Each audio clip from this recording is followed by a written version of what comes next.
Good evening and welcome to Sim Racing Online. We're back with more racing, but this time I'm in the broadcaster seat and we are with Assetto Corsa this time. We're going to be broadcasting the Formula 1979 V8 Championship by RSS. I'm your host, Neil Wood. You can call me Woody. And we are set for 60 minutes of racing around Black Cat County, a fictional track that comes with Assetto Corsa. So, standing start, no mandatory pit stops for these cars, but they are a bunch of screamers, I like to call them, in the glory days of ground effect, as you can probably hear in the background. So no mandatory pit stops. We have 6 rounds of this championship, starting off with Black Cat County, and then it will be going bi-weekly from then on. It's got some lovely tracks which I'm going to have to get my head around how you pronounce them. I'm not entirely sure, but I'm going to go with Talm Lungendellenbahn 1968 round 2. And then in May we go to Lake Garrett, which again is a 1960s track. I think that's 1963. That's actually a real one. I think the only fictional one we're doing is Black Cat County. And then for round 4 we're heading to Canada for Mont Tremblant in 1969 version. And then at the end of May for round 5 we'll be at the Le Mans Bugatti. Should be fun. And then to finish off, we're going to be at the 1960s version of Zolder, so that should be quite fun in these cars, because 1960s version of Zolder is very, very quick. None of those silly chicanes. So the drivers are actually out in practice at the moment, as you can hear in the background. But we'll go through the housekeeping to start off with. So as I say, we are using the Formula 1979, which is basically the Lotus 79. Contains an aluminium monocoque, double wishbones, inboard and spring dampers. But a good old Ford DFE V8 naturally aspirated mid-engine, 5-speed gearbox, and 475 horsepower. So not much, but it's still a very, very quick car. Very quick indeed. So as I said, we are heading to Black Cat County tonight, a fictional track that comes with Assetto Corsa. It's actually it's set in the US. It's supposed to emulate maybe the US highways out in Los Angeles. But it's a very fast and flowing track. There's a couple of very hard braking zones, but we're going to there's going to be a lot of drafting, I'd imagine, but the hard stopping areas are going to be cause a lot of maybe out-braking manoeuvres, which we're looking forward to. So without further ado, let's go to the track and see what all the drivers are doing and how they're doing.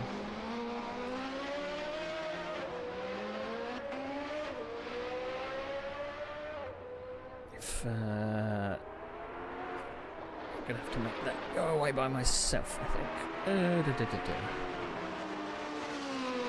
Always gonna have teething problems. There we go. There we go. Right, trackside. So we're set to have 13 drivers tonight. We currently have 13 drivers, I believe. Well, maybe we're missing one. Let's get our information on the screen so you can see who is who. Apologies if you can see my mouse pointer, but we're having to muddle our way through this with some interesting switching the software with the Assetto Corsa. It's a bit different to what I'm used to.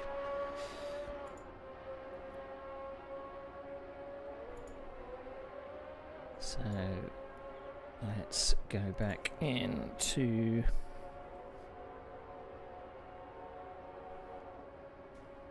There we go. That's what we're...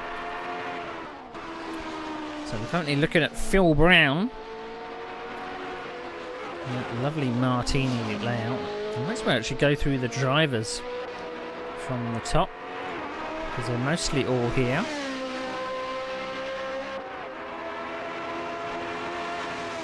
So first of all, Ed Jones.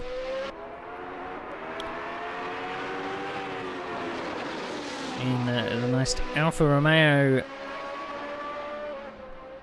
Lotus 79. A good looking paint job. Ed Jones is a regular to Sim Racing Online. I've raced against him quite a lot. I call him the tyre whisperer, because he normally starts near the back and normally comes through to finish quite high up, which can sometimes be annoying when you're driving as fast as you can, but you still can't beat him.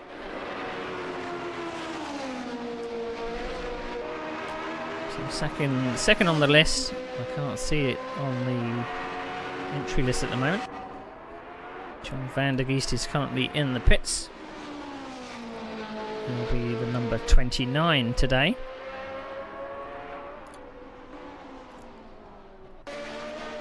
And then we have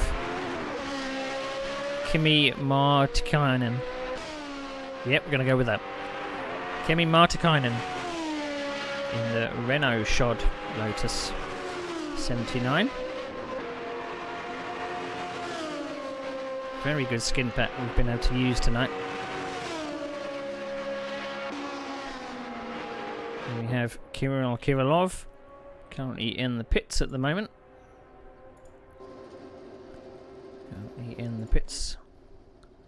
Actually, I don't believe he's actually on the server at the moment, so we'll have to come back to Kirillov. And we're looking for Laurent. There we go. Laurent Londs. Now that looks like an Arrows paint job with the Warsteiner on the side. So we are set for 15 minutes of qualification in about 10 minutes, so we've got a bit of time.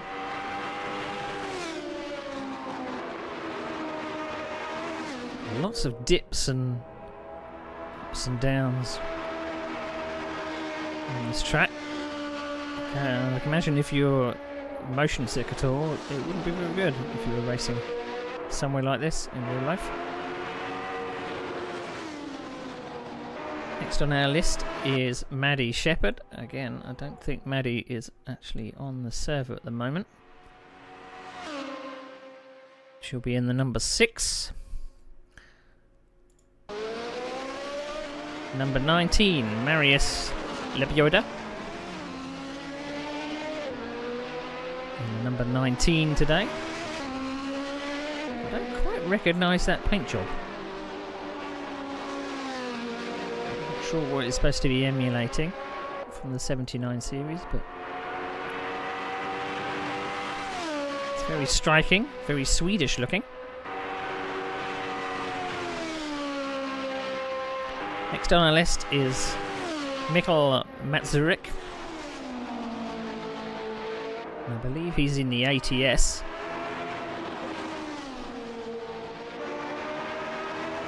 That Armco seems very, very close, doesn't it? I mean, it looks like an ATS. Maybe it's not an ATS, but...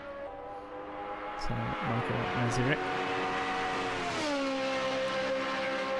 Next on our list is Paul Upham.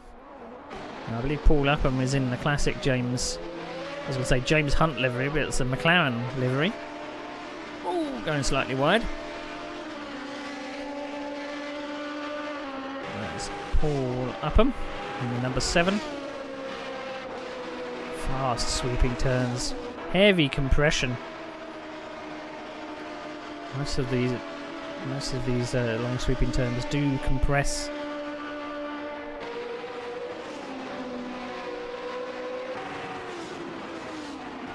Did he get a bit of air there? I believe he did. Next on our list is Phil Brown. Unfortunately, Phil Brown is actually in the cockpit in the pits. I believe that's probably the Martini. The Martini livery is actually the proper Lotus livery, because it was a Martini Lotus. You may recognise it. Very similar to. I was going to say it's similar to a Williams, but maybe not a Williams.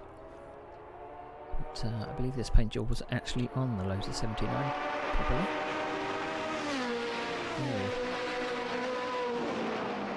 Very nice looking paint job. So that's Phil Brown. And then next on our list is Philip Pichler. Now, I think I remember what this paint job is. Is it the Wolf? I think it's the Wolf Racing. I believe they did have a Lotus 79 chassis back in 1979. So that's the Wolf chassis. Even though it's got a lion on the front. And last on our list is Tony Tauviti. He's actually in the pits at the moment. But normally running a blue and white to match his Finnish background. Not sure what this one's supposed to be emulate, excuse me. But it's blue and white. So look out for that one, it's quite unique. So at the moment, I think that our drivers were going to get under the 2 minute mark. We've got Lons, who's currently on a 1:59.1. With everyone chasing, we've got Michael Masaryk, who has got the 1:59.9, so a bit of catching up to do. I think this circuit is going to provide some good battles, you know, as long as you can stay with the car in front. I don't know how much aero wash there's going to be, but we'll have to see whether drivers can stay close to each other.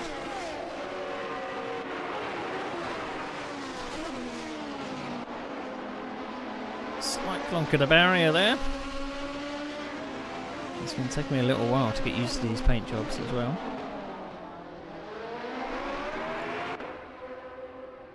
Ed Jones is in the pits. Some good drafting battle coming on. There's Lebioda here. Currently in 9th place, I believe. Yep, 9th place. The 2:04.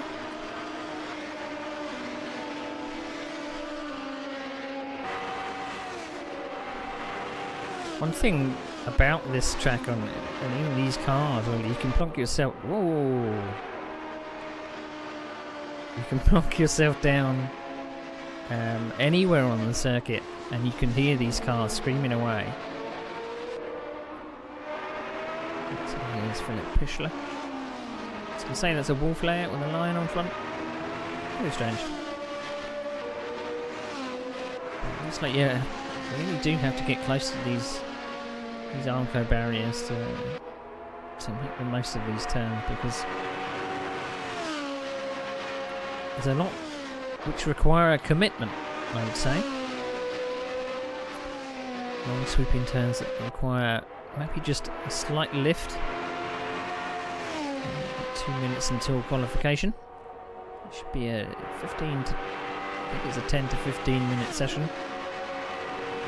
Considering the drivers are doing lap times around the 2 minute mark, there should be plenty of time to get a lap in or two.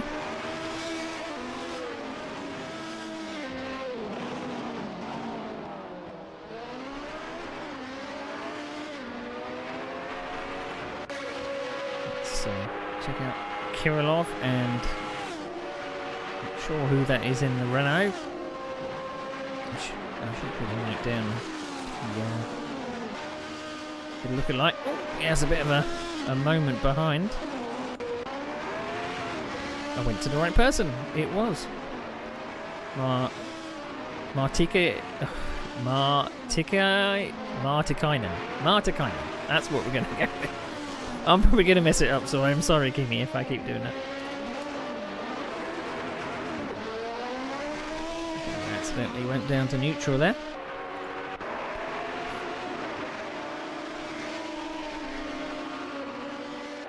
So, side by side. The track is wide enough.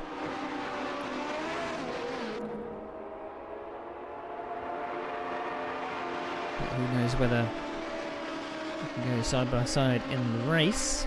It is a standing start, no rolling starts this time. I love this camera shot.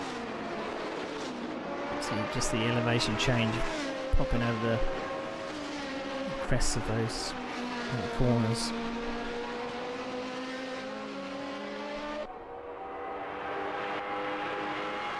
So Lance is still out there, hasn't improved on his 59.1.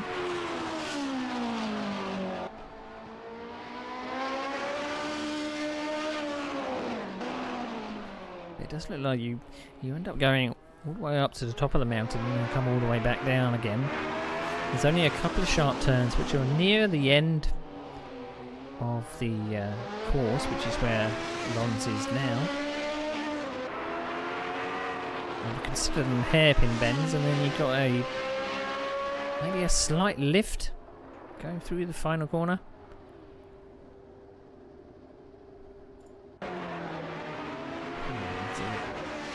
It's locking up a little bit there.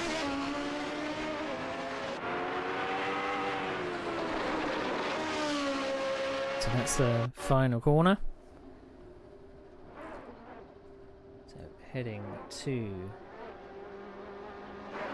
qualification.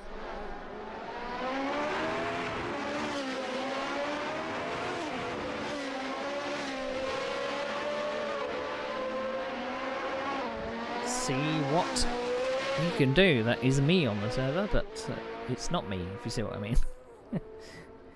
I have to have my car there. So, who's out on track first? So this was the pole man in practice.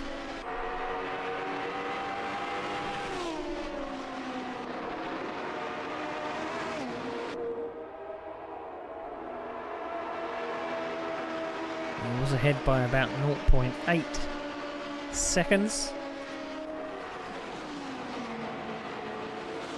So that we head on board with Lons and take a trip around this track.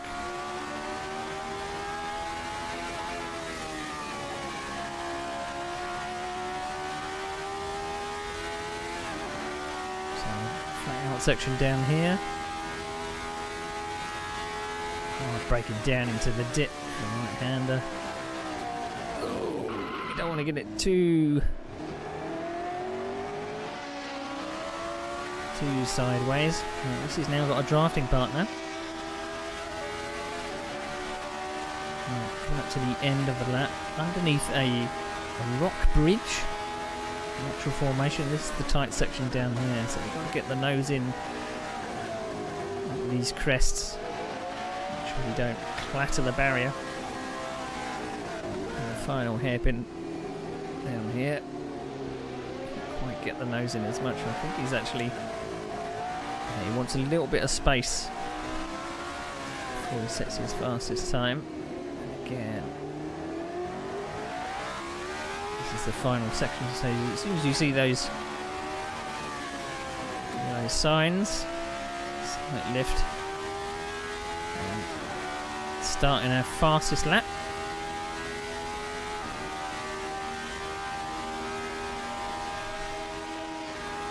Let's look at our top speed, the 260, 270,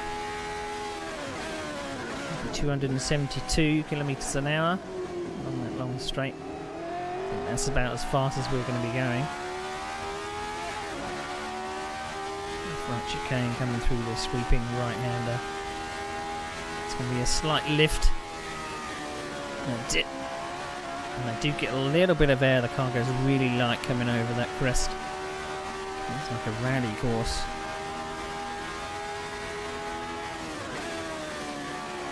Slight lift, come down again, and then quickly over this crest here. Again, they should be getting a little bit of air.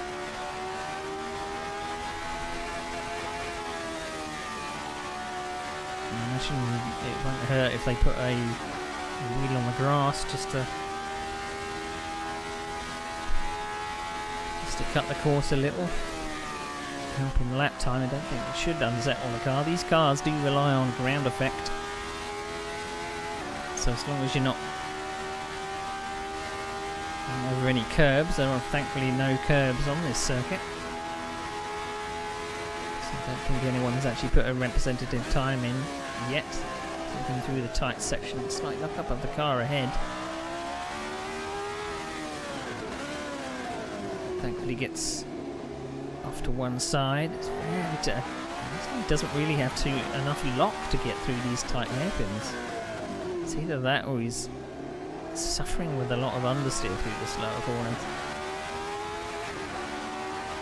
Slight dab of the brakes will lift off the floor. There's a huge rock on the inside, so you don't want to cut too much. And over the line for what will be our representative time. And you do see Kirillov has actually gone to the front of the field with a 1:58.6. So we now may be on our skimpy fuel tanks. Lons has gone second with a 1:59.6. We know that you can go down to the 1:59.1.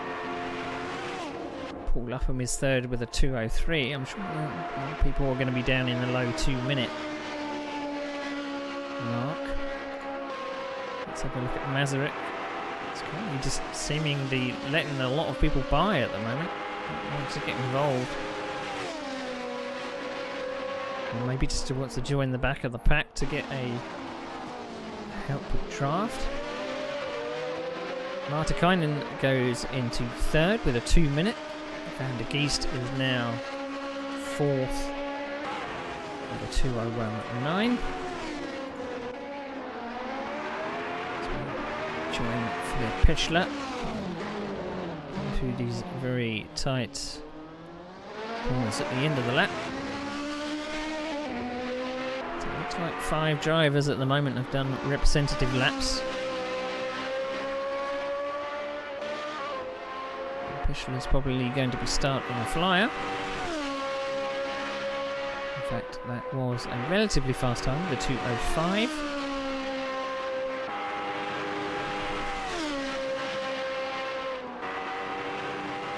Let's check out Lebioda. Dip down into these long sweeping turns. Certainly a roller coaster.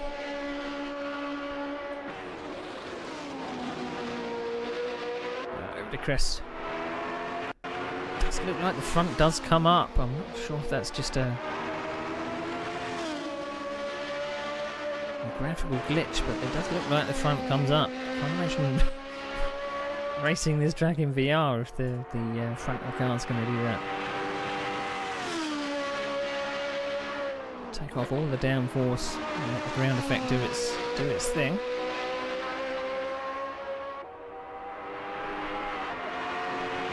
Kirillov still leads the way. 1:58.2.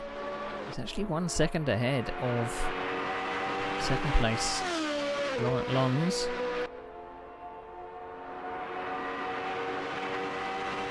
So quite a few people I don't think have set representative times yet. We're still just over 7.5 minutes to go.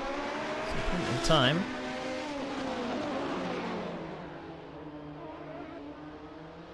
A few people doing maybe setup work.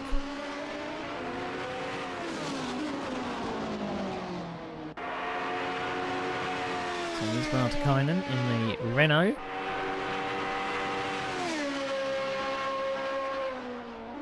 0.9 behind at the moment. In fact, 0.9 behind second place.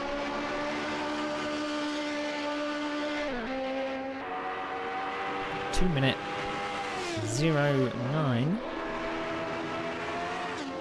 I'm sure we can get closer to the Armco than that.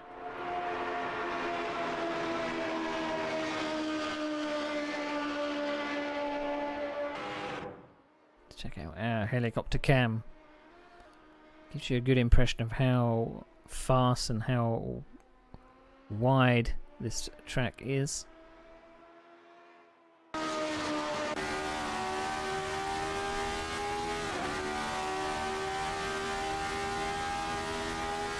Lots of blind crests and lots of apexes that are down in a dip.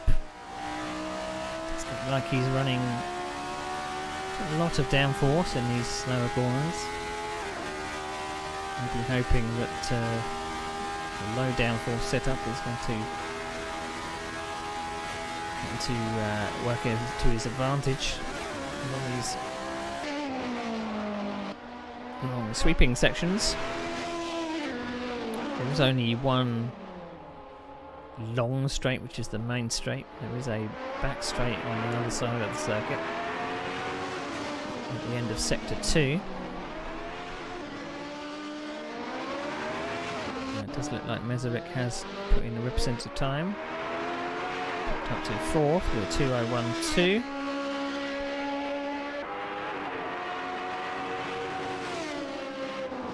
So with just over 5 minutes to go, it's Kirilov. Oh, slight mistake there. Looks like he's running a very touchy setup. Very touchy indeed.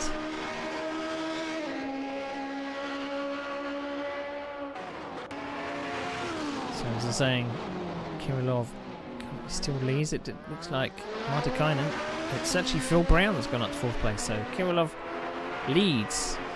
Lons is 2nd, Martikainen in 3rd, Brown is in 4th, Masaryk dropped down to 5th, Van der Geest is now 6th, Abioda is 7th, Upham, we're currently looking at, is in 8th, Pitchler is in 9th, Tanviti is in 10th, and Maddie Shepherd.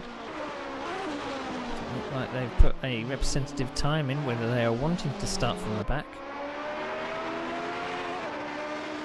Too sure. Ed Jones hasn't put a lap time in either.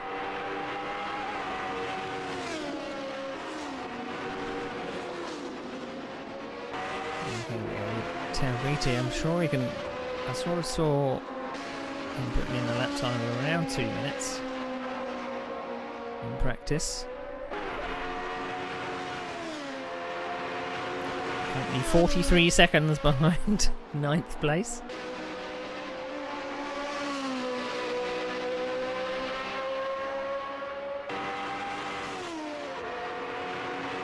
It's very hard to tell whether these drivers are actually on timed laps.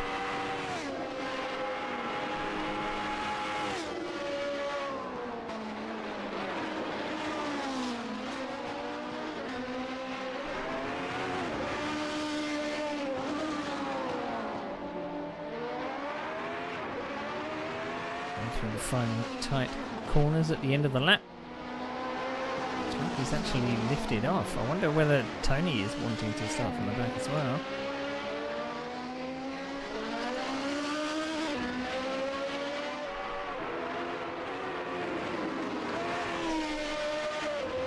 So still Kirilov out in front, 158.0. I think Lons has got a little bit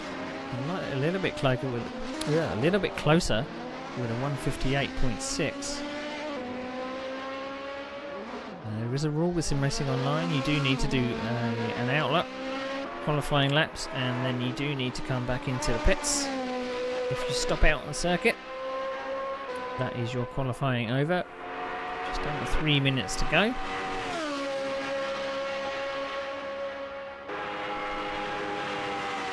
Kirilov setting the pace at the moment.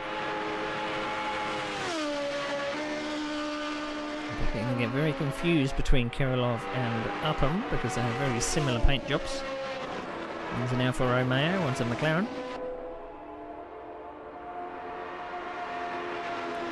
It's coming out of Sector 1.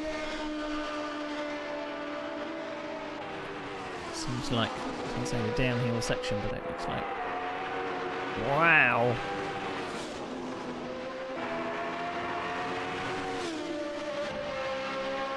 That looked very uncomfortable. I can imagine riding on board with the front coming up like that. Doing a bit of a Mark Webber there.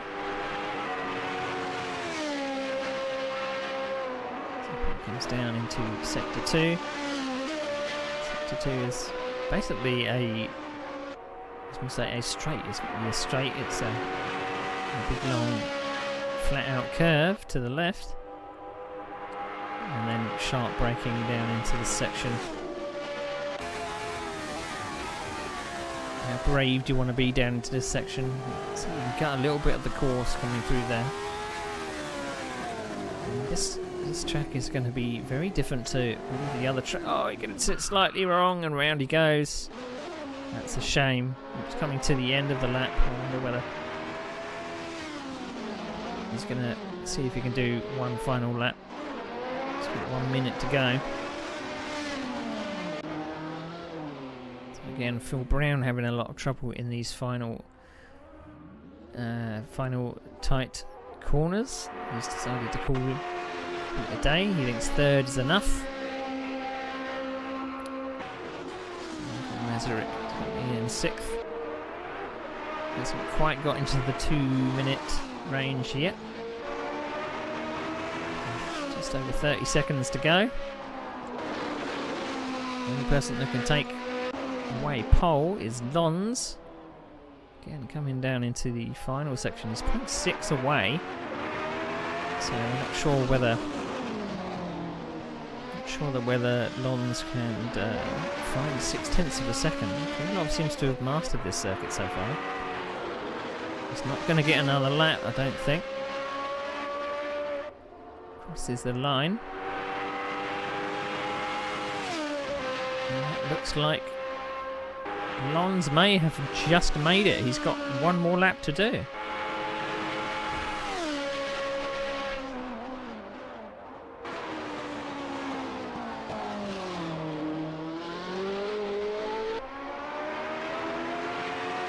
So 1:57.96. In fact, he did take pole with that last lap. One final flurry, I suppose.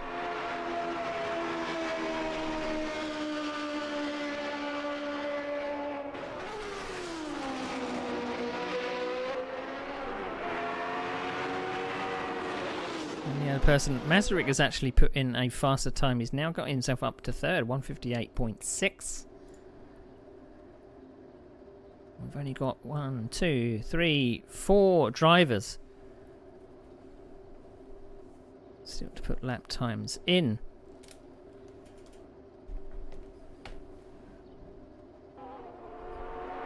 Don't believe anyone else is going to improve.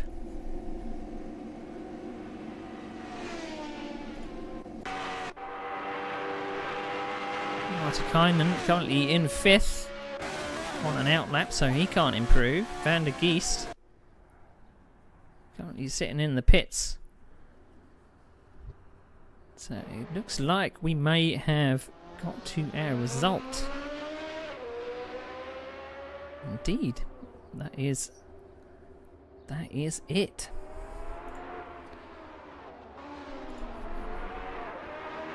So let's go to our results. Unfortunately, it doesn't show all of our results there.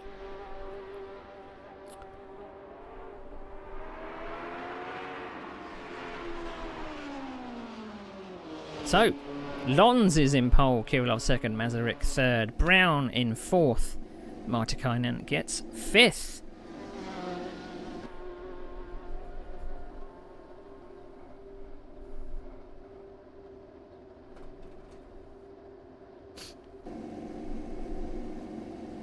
And that is it. That is qualifying over. That is qualifying over. Right, let's switch to our main screen here. Alright, gotta wait for... I don't believe there's any warm-up. So we're just gonna have to be patient for when the...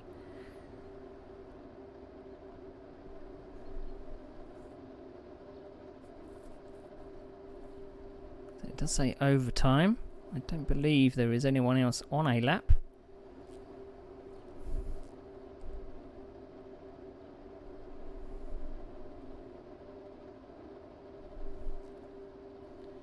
So we're just waiting for the race director to go to the next part of the session. There is no warm-up. Here we go. Wait time countdown. We're still waiting for go to the next session.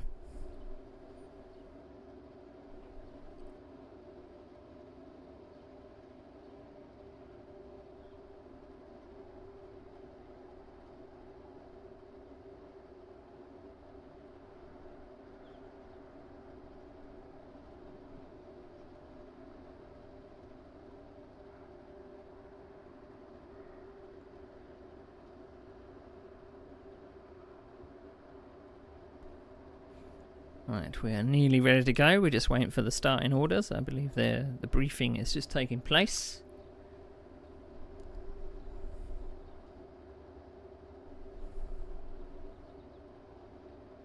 No mandatory pit stop, remember, and 60 minutes of racing. Okay, right, we've been given the starting orders.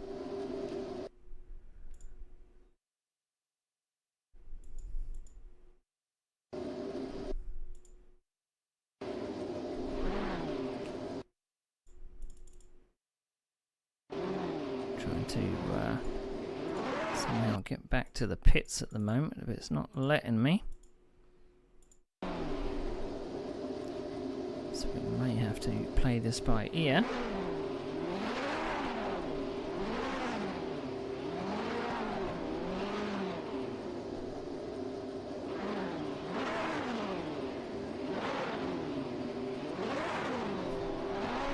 Right, here we go.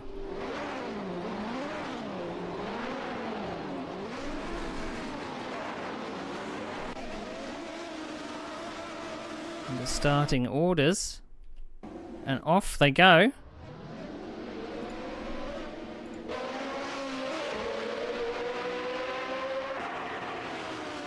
Lons has got away in the lead. A clean start from Lons. Looks like there is a battle between Phil Brown. Phil Brown has been able to skip up to second place.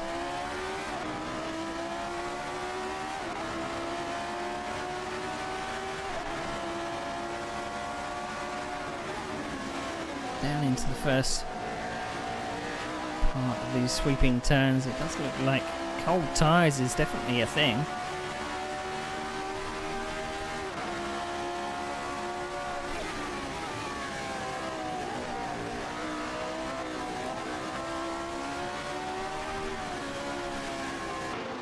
Oh, there's a spinner right behind. I can't see who that was, but it's not this bunch of cars, second, third and fourth. So Phil Brown and Michael Masaryk, the second, third and fourth, have got away from the pack.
with 7 minutes gone. Lon still leads. Phil Brown is in second, Mazurek in third. Maddie Shepherd is up to fourth place. I believe she's starting near the back. There's a big space between some of the drivers here.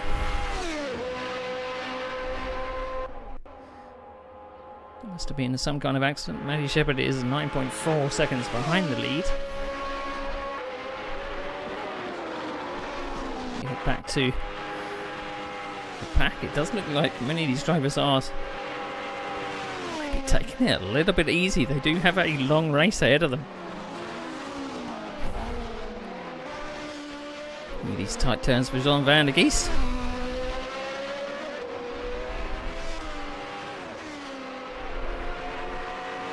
It does look like Paul Upham is currently in the pits at the moment, so I wonder whether he was the cause of the field being a little bit spaced out. To the action now. Marta Kynan is currently being shadowed by John van der Geest behind.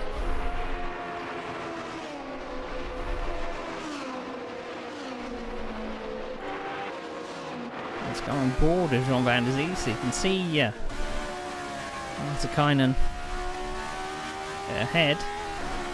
That's what 1.6 seconds looks like.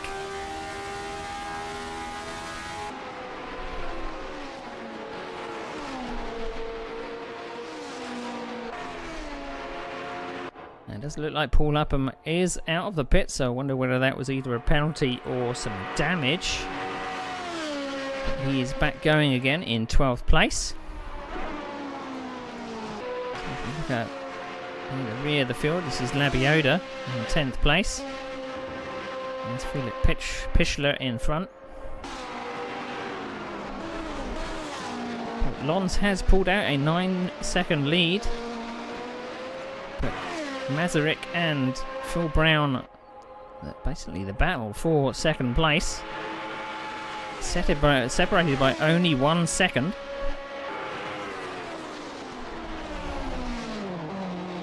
Again, this is what a second looks like going through the tight section. The track. Mazurek currently in the 2:01.3. We don't expect any pit stops.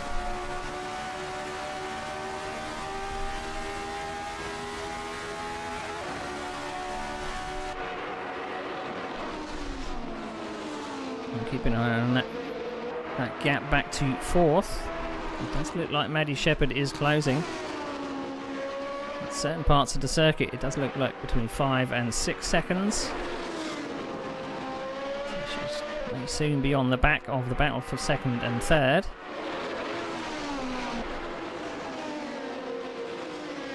Change of position, I believe John van der Geest has got past. Slightly untidy coming through that bumpy section. A place that you want to go side by side. So now John van der Geest has got up into 6th place. The chase is on, and I believe that Talviti is not far behind. So this is the three-way battle for 6th, 7th and 8th. How close can you get to the car in front around this circuit? It looks like very close. Throw a blanket between all three of them. And it's a question whether going hard at the start of the race or whether you save something in reserve for right at the end.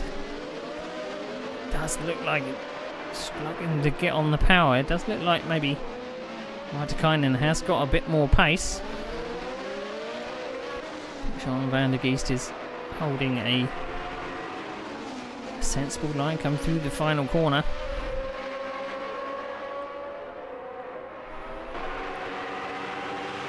In the slipstream, fastest part of the circuit.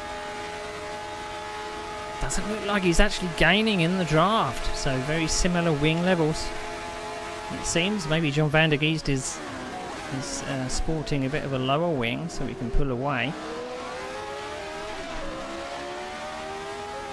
Don't know whether This is Kartikainen's frustration that we'll see him playing through the wheel there.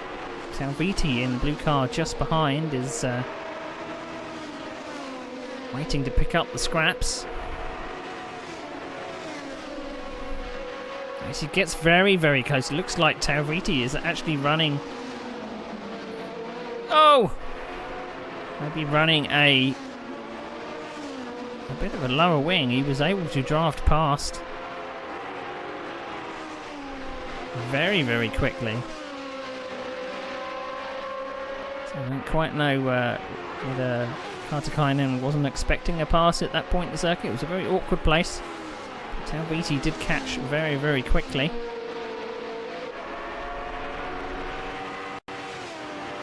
Now, as I said, I've been watching that gap from Maddie Shepard at 4th place. She can now see the cars ahead, so she's closed that gap. Whether or not the battling cars ahead have just slowed themselves down. So now she can see her quarry. So that is Masaryk ahead.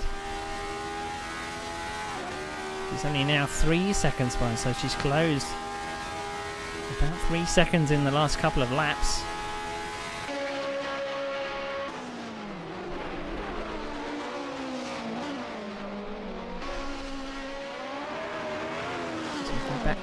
Oh, as I moved away from Maddie Shepard, thought she had a little bit of an off, so did all that work to work her way up.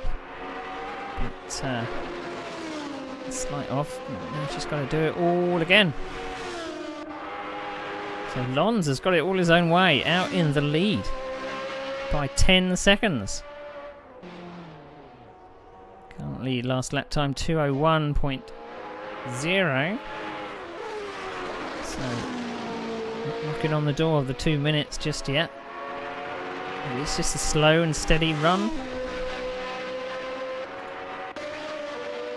Going back to Labioda. Is this a pass for position? This is Phil Pitchler in front. It's looks very sketchy to follow another car going through these blind crest sections.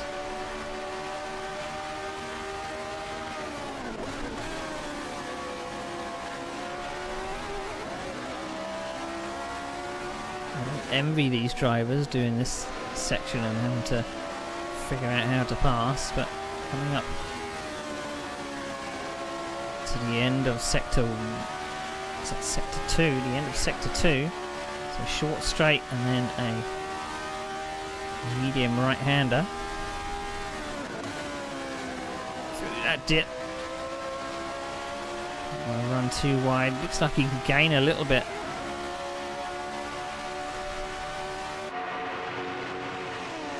Just have to wait to the main straight. What's he got for him in the draft?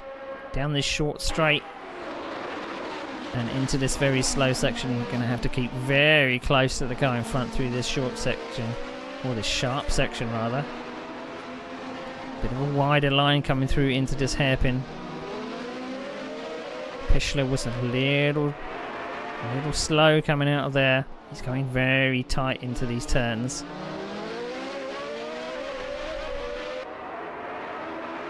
We'll soon see what has he got onto the main straight.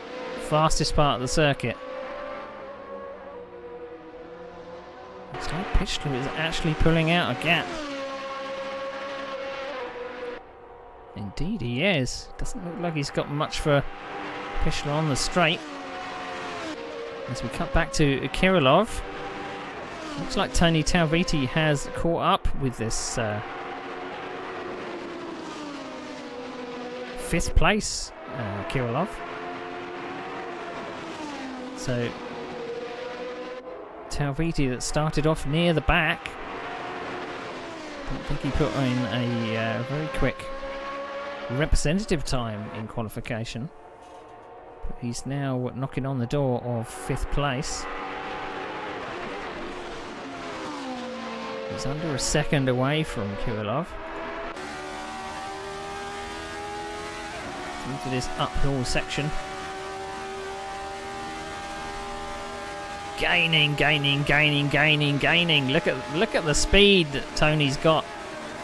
He must be running at such a low downforce setup. And just having to deal with the ground effect car through the twisty turns. He's got so much extra speed than anyone that he's come across at the moment.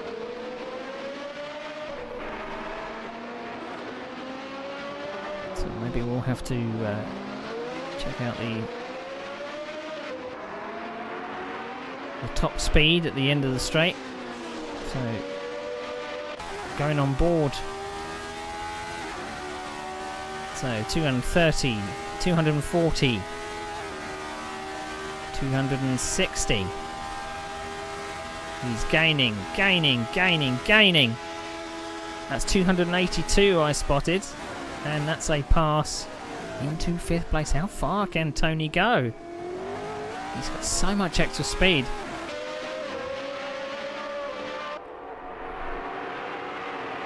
Can Kirillov fight back in the twistier sections? Does he have any pace?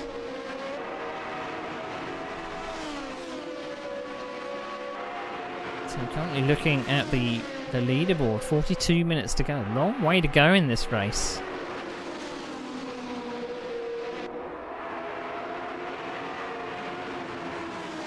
Doesn't look like Tony's really getting away. So through this twisty section, Kirillov is able to keep up. It did look like at the second phase of that straight he was he had the pace to pull away, and again down this short straight coming into the final sector he was able to pull away again.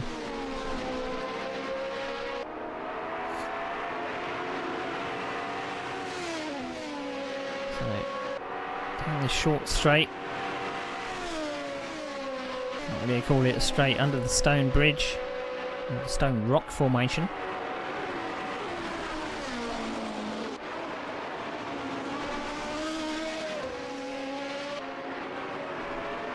Into this tight section. I'm keeping an eye on that leaderboard. It does look like Maddie Shepherd has caught back up to the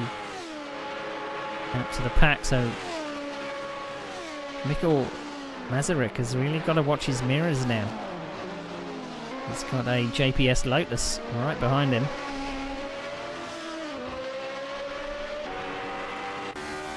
Let's see if we can find a rear camera. There we go. So play the Jaws music. Now Lotus is on the prowl.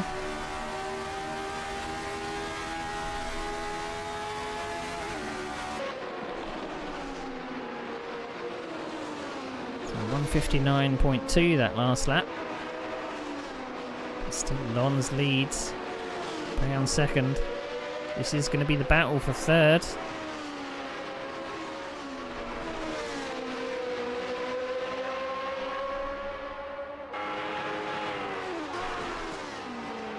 That's Phil Brown, that's Masaryk, that's Shepherd. And how do these cars compare in the draft?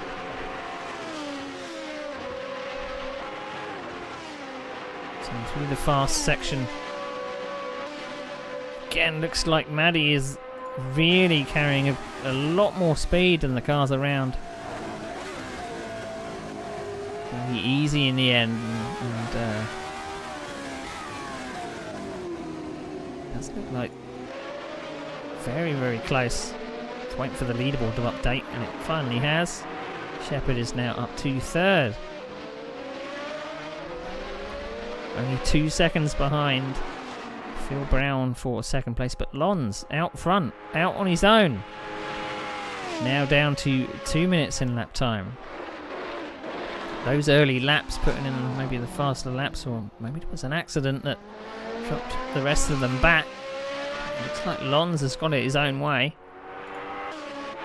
This is the battle for now a second place. Phil Brown was able to jump up from, I believe it was 4th place on the grid. So we have a Martini Lotus and a JPS Lotus in quick succession. Now it does look like Phil Brown has had an accident there. So he must have got light over the crest. Couldn't quite see what happened, but it did look like maybe those blind crests cause problems. So now Maddie Shepherd has made her way all the way up to second place. 38 minutes to go. Does she have anything for Lons out in the lead? 12 seconds. 12 seconds.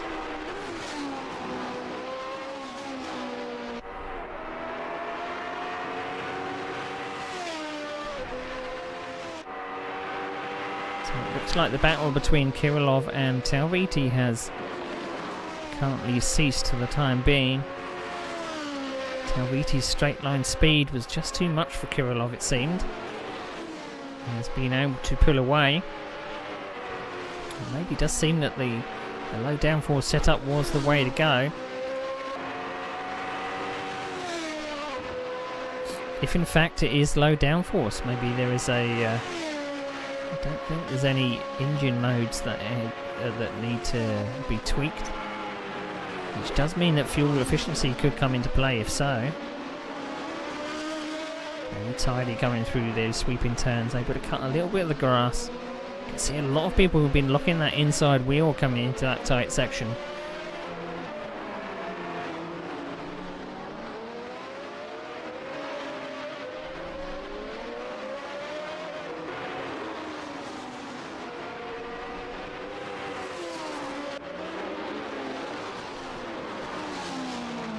Phil Brown trying to catch back up to what was his second place. He needs to first of all catch Masaryk in front.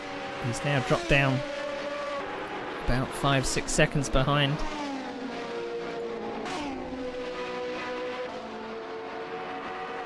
So that's Masaryk. Shepherd has pretty much left him for dead. Podium would be a good finish. It's a 6-race championship. It's a long, long way to go, and these are 60-minute races. That's Maddie in front, and Masaryk coming over the brow of the hill.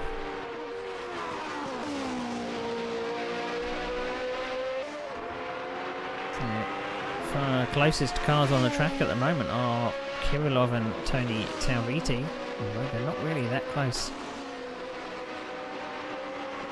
Kirillov is coming up to lap the Alfa Romeo. Who's the Alfa Romeo, if I forget? The company do have one DNF. This is Jari Jalakinen. I'm not actually sure that's a DNF. I'm sure that might be a DNS.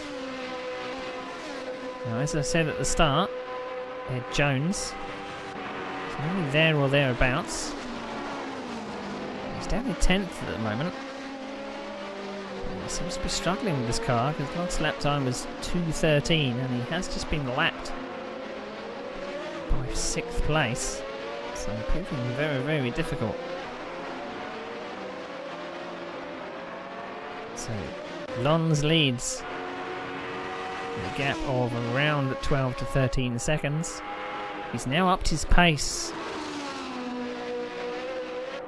I think he probably can sense that maybe Shepherd was catching. So now down to the 159.6 range. Now this track is just drastically different from anywhere else that we're going this season. And we've got a multitude of other tracks, like very flat airfields of, I'm going to say Langendelnbahn. I really need someone to be able to pronounce that for me. But it's basically an airfield. But we've also got very tight circuits, which are a drastic departure from this track. Like Lake Garnet. The roads are not as wide as Black Cat County, where we are today. Oh, slightly wide. You don't want to be doing that too often. As Talviti Probably a bit squirrely there.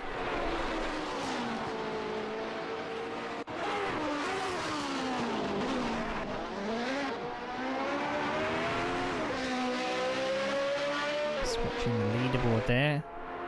Martikainen is now up to 9th. Was able to pull away from Paul. Oh! Just gathered it up. Just gathered it up. He got it all wrong in the, I think, in the section that you don't want to get it wrong. Saw a change of position.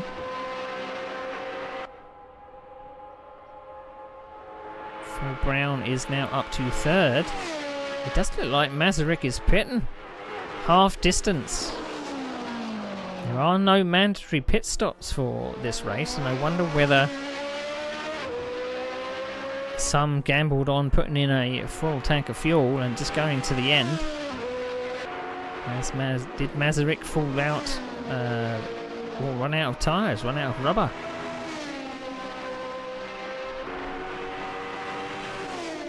So looking at the track map there, it only says he's dropped down one place, so not too much lost.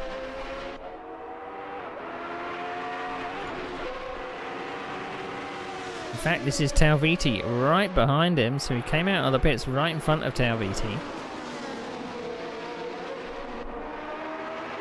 And we know that Talviti is going to be very strong on this straight. His car is getting very, very loose. Is his car running out of rubber?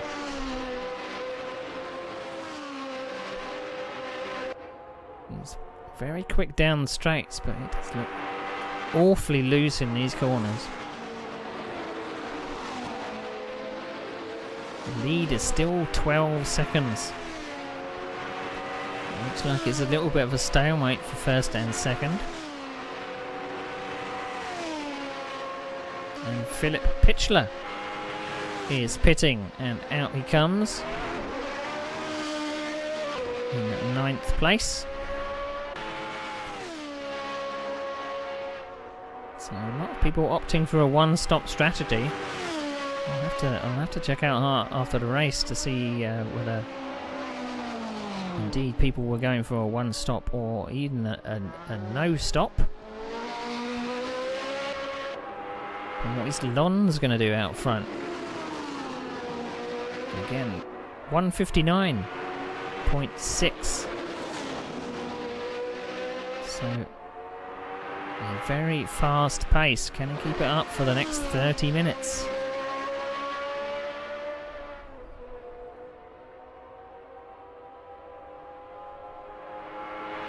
Screaming down this short straight. Like a slight brush of the Armco. And he's got time in hand. It doesn't look like the pit stops were for very long. So we're only going to lose about 10-15 seconds, it seems.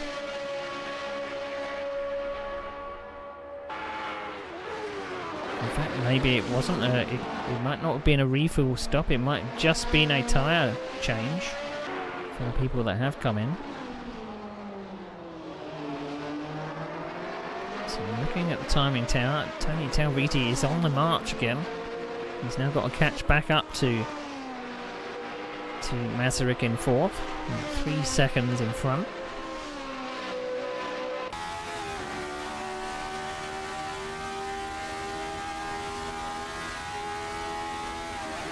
Just under 30 minutes gone. Maybe he's being a little more subdued with his throttle inputs now that the tyres have started to complain a little bit. Well, in fact, the lack of downforce was possibly showing. Eddie Shepherd now in the pits and leaving the pits.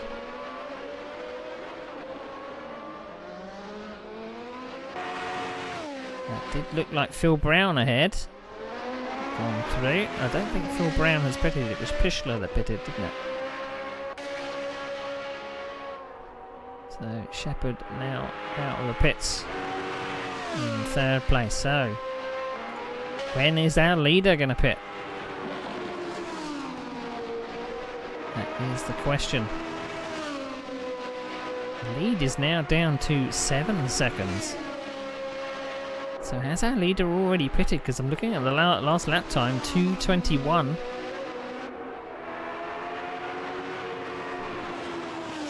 I think he has pitted around the same lap as Shepherd.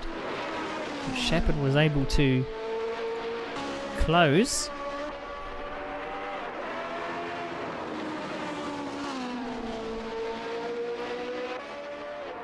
I'm looking at my standings as well. Labioda from 12th place is in the pits.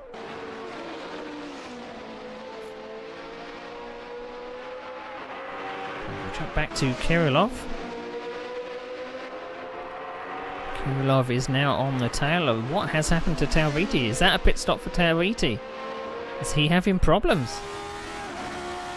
It looks like he just let Kirillov by. So is he playing the long strategy and hoping that his tyres will last? Or did he have a little accident there? So Labioda has retired. Not taking any further part in this race.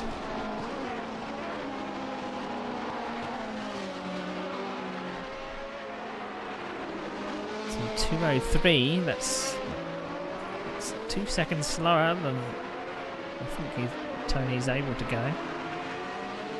So what has happened to Talviti? To the leader. Last lap was a 2:02, so this tyre's taken a little while to warm up. And the gap for the lead is now back up to 10 seconds, but it's a different person in second place. It's Phil Brown.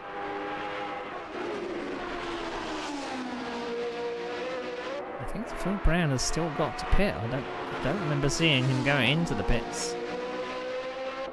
Talviti is now pitting.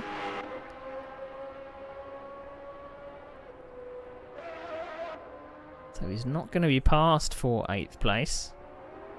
So away he goes. It's a very, very short pit stop. Comes out the pits. And across the line. So a 2:42. So the time lost in the pits is about 40 seconds-ish. And back up to maybe Shepherd because she's closed within 1.2 seconds of Phil Brown in front.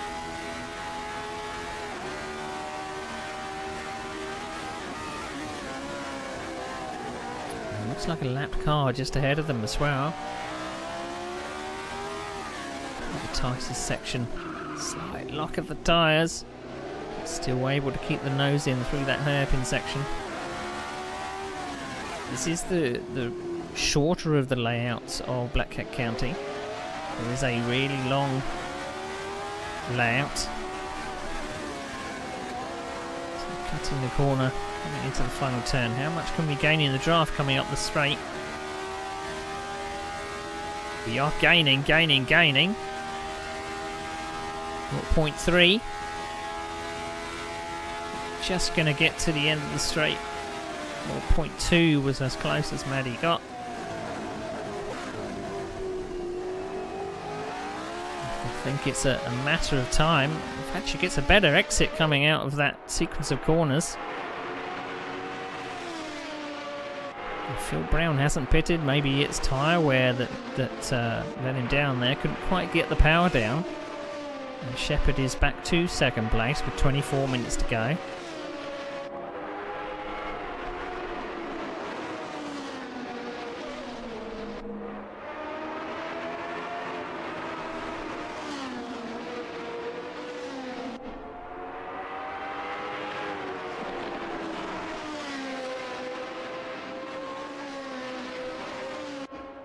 We go back to the leader, still in the 2-minute range, still pumping in those lap times. He looks very, very stable. No particular worries. Looks very smooth through these. Maybe that's the key. Maybe keeping this car very stable, not worrying it, not getting it sideways. Let the ground effect work.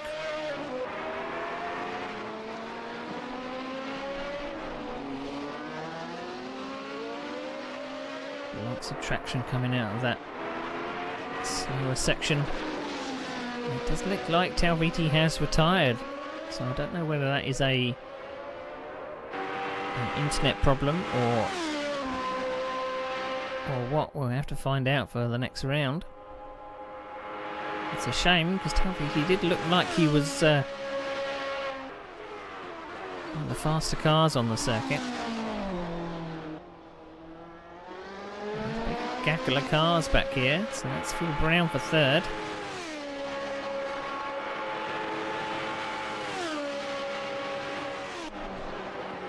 It's the lap car of Pichler behind.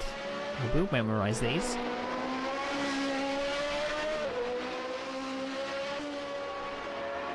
So Phil Brown in third.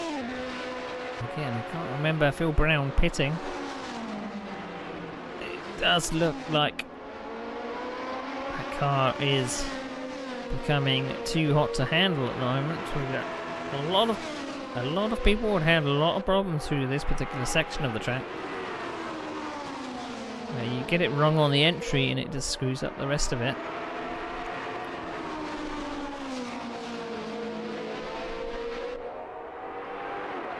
22 minutes to go. Lon still leads.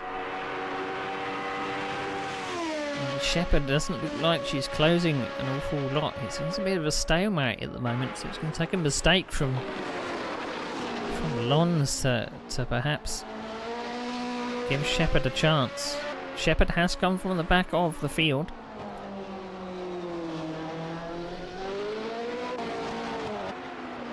Finding a shortcut coming through those short, tight and twisty sections down and blocking some tyres coming into this hairpin. Those tyres probably feel absolutely awful. So a place on the course that will go to first gear. We have Phil Brown who's coming through the same section. He looks like he's having an awful lot of a harder job getting the car stopped and turned in the slower sections. As I said, that is a lap car behind Pichler there, not for position.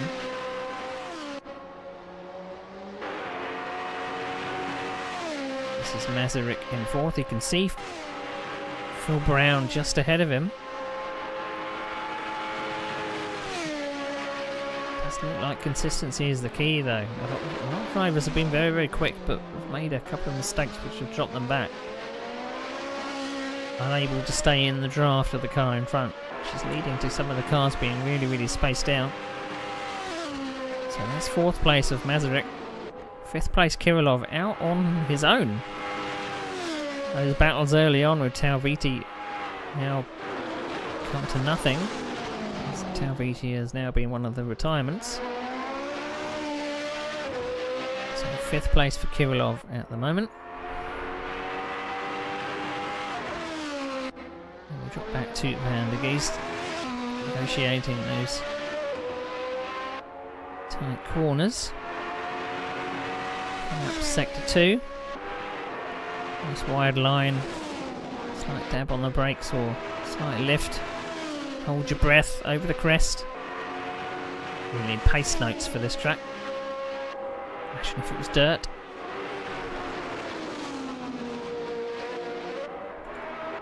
Kartikainen, she's coming over the line.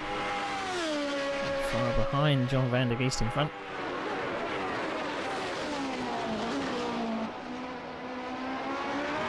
Quite a few battles up front, but a couple of slippy moments has dropped him back as well. In the 203 range.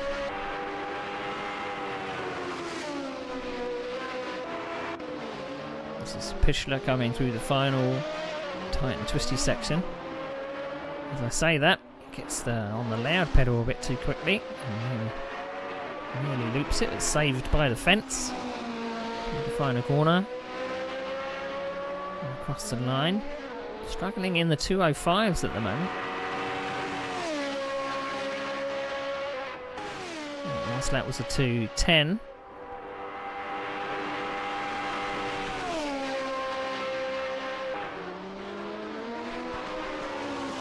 So that's eighth place Pichler. Struggling to get the thing stopped. And we drop back to Ed Jones in the Alfa Romeo. In 9th place.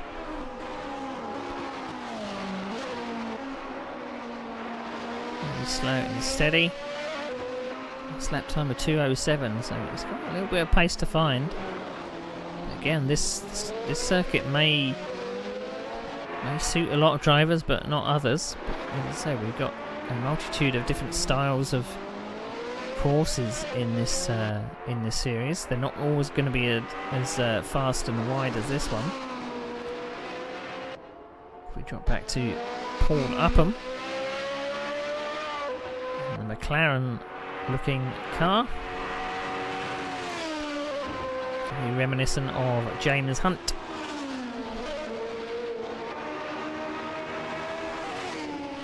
Currently in 10th place, I believe he's a lap down.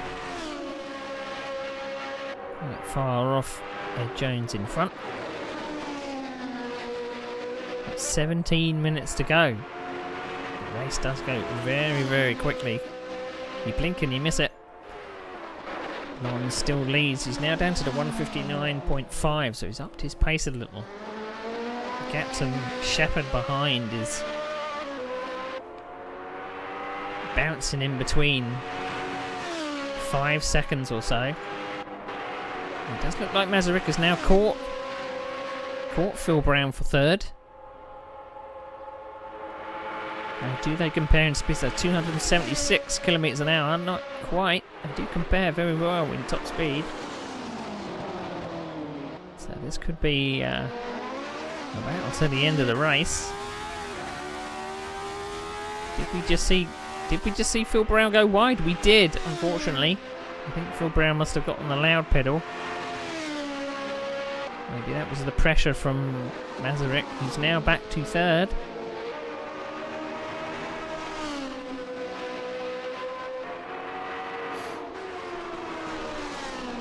Some flames coming out of the exhaust of Masaryk on downshift.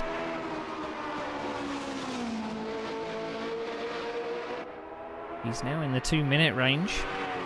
So I don't know whether he has anything for the two cars in front, which are quite far. 15 seconds to catch Shepherd. Shepherd again now in the 158s. So she's pushing on in this last 15 minutes. But is 15 minutes enough? And has Lon saved anything to the end of the race?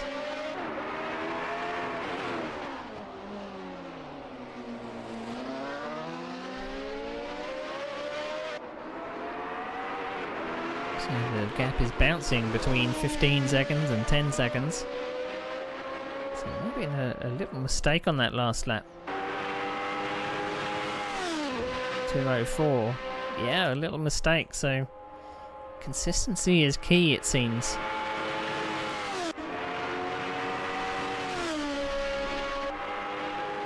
Just under 15 minutes to go.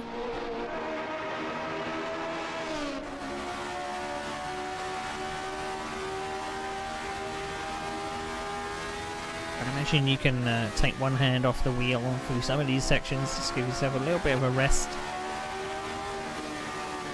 You've really got to have a lot of front grip to get the nose in for these slower, it seems like 3rd gear corners. And trust that the car is going to stick.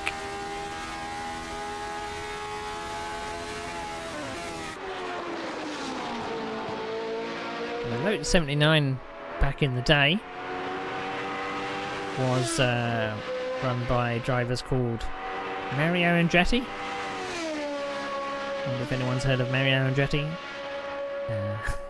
Ronnie Peterson, Jean-Pierre Jarier, Carlos Reutemann and Hector Rabat. Not necessarily in the Lotus 79, but it seemed to be the chassis of choice back in the day.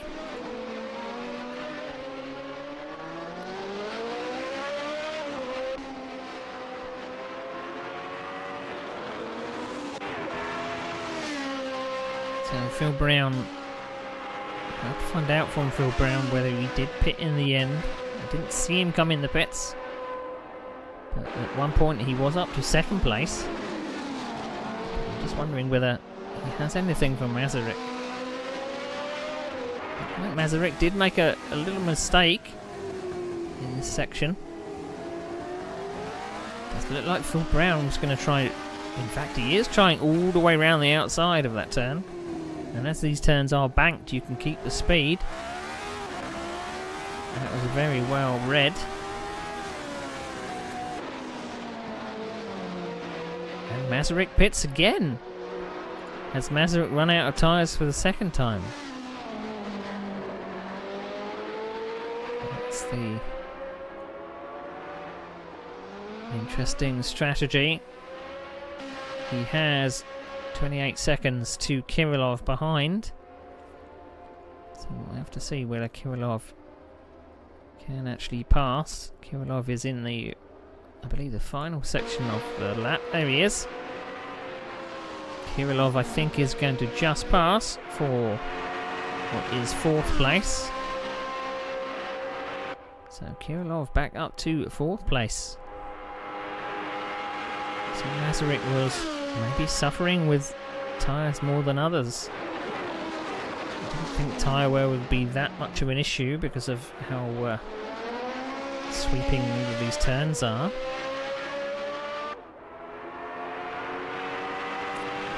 But some people struggling a bit more than others. We'll have to see whether the later rounds are going to prove to be tyre shredders as well. They may be, because of the lower average speed, it might be different. It might be different. So back up to the lead again. Once again putting in the 2:01. Very consistent, bouncing between the 2 minutes to 2:01s.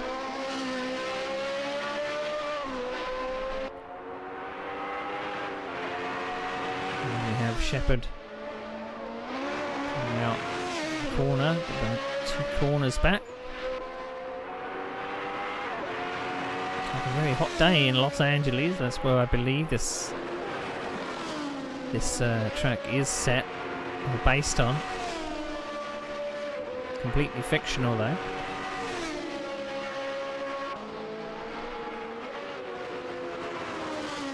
So I'm just noticing that John Van der Geest is now closing on Kirillov ahead. You can hear Kirillov just exiting that corner. So steady drive from Van der Geest in the same straight there, so that you can see that Kirillov just going over the top of the hill, and Van der Geest following. Let's see what kind of top speed that Van der Geest gets. 260, 272 I believe. It does look like the overlays do have a little bit of lag, so it's very hard to tell. Very hard to tell what the actual top speed is, but 270-ish. I would like to know from Tauviti how fast he went, because he just seemed to be slaughtering everyone on the straight.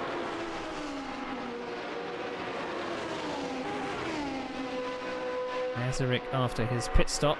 The last lap times are 2:05. So it does seem like the tyres do take a little while to come in. You can't instantly bang in the lap times straight after a pit stop.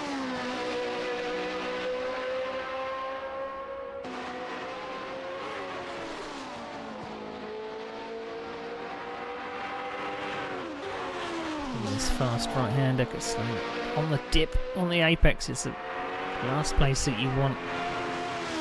That little dip. I imagine this course probably suits slower sports cars, perhaps. Cars that don't require you to be flat to the floor.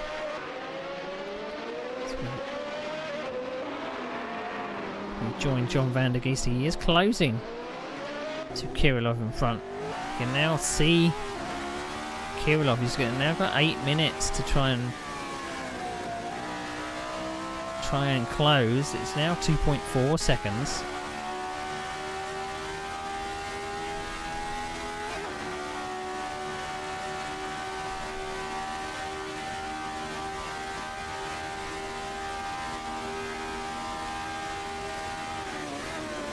Hard down into this left-right. I wouldn't really call it a chicane, but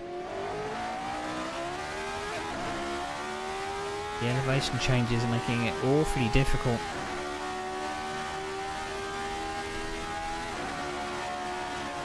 Slight lift. Car bottoms out in that dip. There's light over these crests up ahead. We get a little bit of air. It does look like van der Geest is closing. Basically straight line that left-right part there. So as close as you can to the Armco. As close as you dare. Dip on the grass perhaps.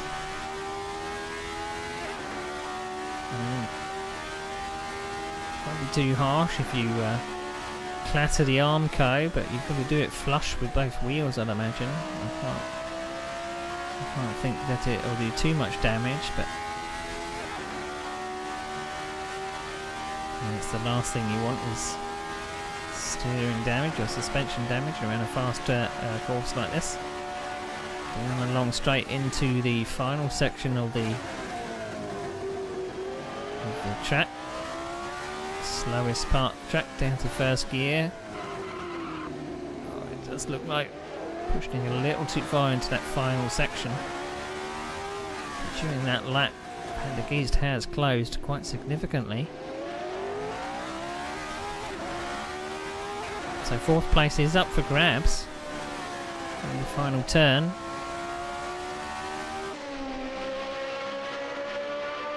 And Masaryk is not too far behind with fresh tyres as well. It's only 2.8 seconds, so they're all within a straight there. And again, van der Geest is very, very, very close. Within about 0.4 of a second.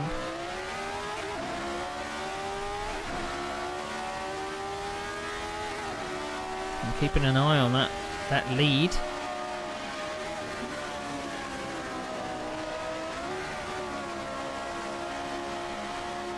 The lead has now dropped down to 5 seconds, so I'm wondering if that is a mistake from Lons. Keeping an eye on that battle while the battle for 4th and 5th rages on.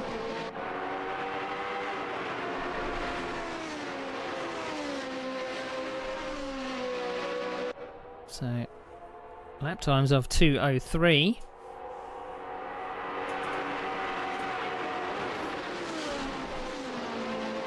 The dip.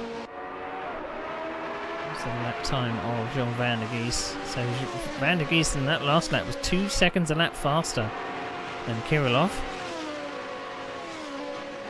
So up this short straight here.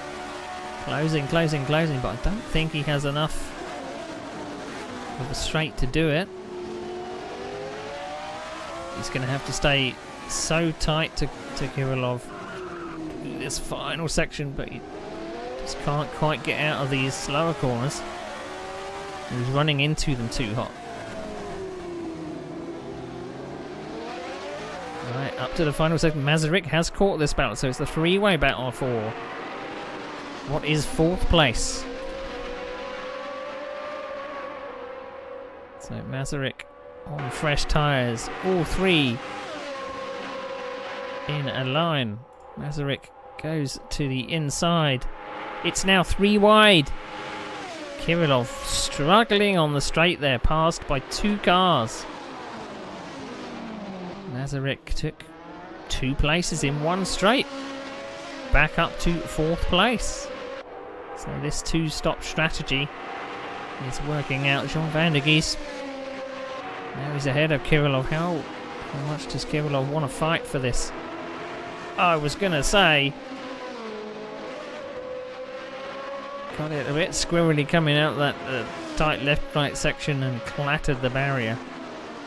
So it looks like that fight might be over. But does Van der Gies have anything for Mazurek? I think Mazurek has slightly newer tyres. Now they're up to temperature. Mazurek put in a lap time of 1:59.7 that last lap. And Van der Gies was doing 2:01s. Go back to the lead, because I've been watching this gap in the background. The gap is now 3 seconds. So Shepherd really has closed in this final few minutes. She's only got 2.5 minutes to go.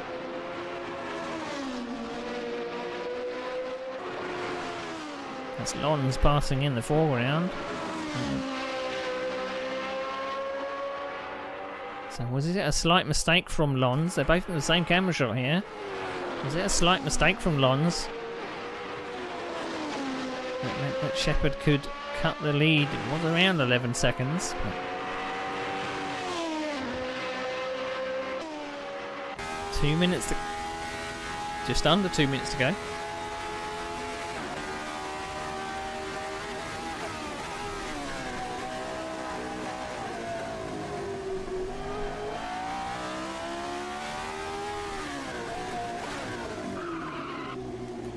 It a lot, and it seems to be very, very common. All the black lines that have been left by everybody else. 1.5 minutes to go. It looks like this might be the last lap. So as Lons crosses the line with about just over a minute to go, this may be the last lap. What does Shepherd have? Does she have anything left to catch 2 seconds in 1 lap? Maybe not. We're going to stay with this battle. I can see that the battle between 4th and 5th is quite close, but we're going to stay with the battle for the lead. So Lons, Shepherd.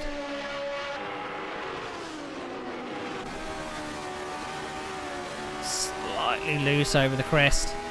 Pushing. See in the bottom right hand corner at 1:57.9. So Shepherd was saving something at the end of this race.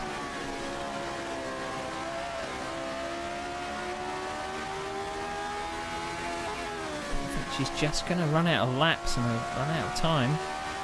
Maybe left her push and far too late in the race. Definitely closer. But she's only got 1 more sector to go. And she's just a short straight. This is the battle for the lead. It's going to be very, very close. But it's coming down into this very tight section.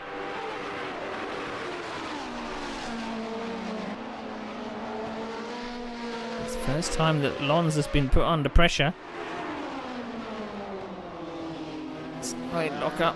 Can't quite get the car out of these slower corners. 1 more slow hairpin to go, and then another right hander, and I think that's on the loud pedal far too quickly. But it looks like Lons has done enough, and Lons comes over the line. That looks like that is the first win of the season.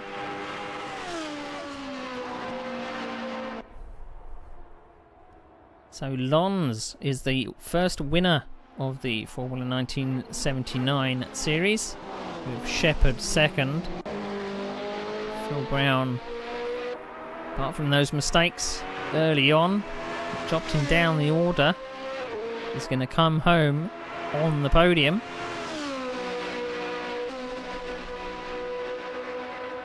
Not every day you get a third place, so you'll take it. You're going to need the consistency to stay near the sharp end throughout this season. All the weird and wonderful tracks we've got to go. Through this final part. Actually, it does look like Masaryk has been passed by John van der Geest again. And that car shouldn't get in the way in this final part. So Phil Brown has passed for third. And this is fourth and fifth.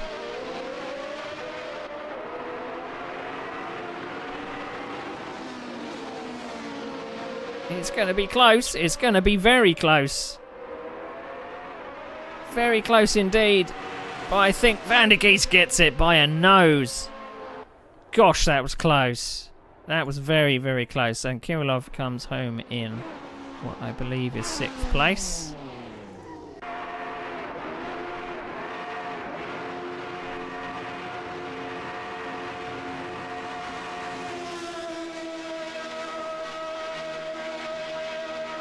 Is this a good thing or a bad thing? I'm not too sure. Is this burnouts? Or is this a technical problem for Kartikainen? It's going to come home in 7th, I believe. But is this busted suspension? How far has he got to go? He's still got a sector to go. It does look like maybe it's a wheel bearing, something like that. That looks very unusual. Very unusual indeed.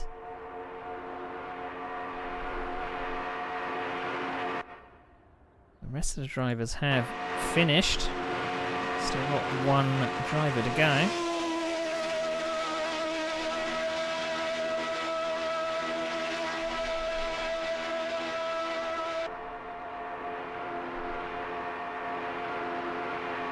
I don't think he's going to be passed at all, so...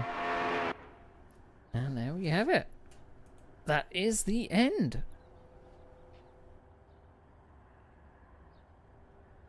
Well, how about that? How about that? So, 60 minutes of racing. There were survivors. I did expect there to be more carnage, but apologies for the first part of the stream. I needed to nip away, which meant that it was left on at random camera angles. Unfortunately, it wasn't left on random cars, so we probably missed a little bit of action for a good 5-10 minutes. But I was back and able to bring you through the rest. So, that was round 1. Black Cat County. So we got one of the faster tracks out of the way. The rest of the tracks are going to be a lot different, a lot slower. I'd imagine it's going to provide some very different racing. Today was all about straight line speed, it looked like, and dealing with a very loose car over these crests. But the next round, round 2, on the 17th of April. I'm going to pronounce it different every time, but Tulln Langenlambahn, 1968. That's where we are. It's an airfield in, I believe, Germany. So look forward to that on the 17th of April. And then in the start of May, we head to Lake Garnet. Again, I believe that's 1963. So Lake Garnet in 1963. And on the 15th of May, we go to Mont Tremblant, 1969. And then on 29th of May, we head to Le Mans Bugatti, 29th of May. And then for our final round, it's going to be a humdinger because Zolder, it's the 1960s layout of Zolder, which means no chicanes. It's going to be very similar to Black Cat County, although a lot shorter. I'm wondering whether the cars are going to get a low 1 minute range, perhaps. but there's no chicanes like the modern version of Zelda. So that should be interesting. So if you want to sign up for Sim Racing Online, you want to join us for this series, head to simracingonline.co.uk. We would love to have you. Other things that are happening at Sim Racing Online, we do run Assetto Corsa R Factor 2.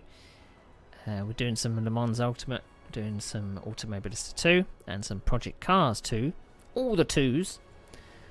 The next series that will be on the schedule is April 6th, which is the Endure Racers series, which is P2 and GTE.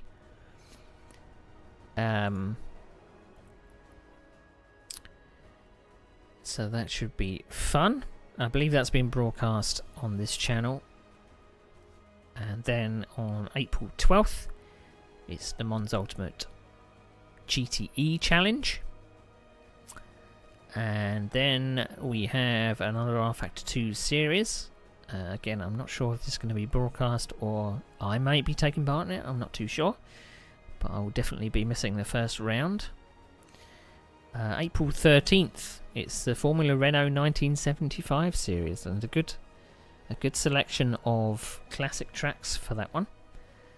And then we've got Project Cars 2, April 15th, Ferrari 488 Challenge, and then April 21st, Automobilista 2, the F3 Dallara Open Wheel Challenge. So lots and lots of stuff coming up.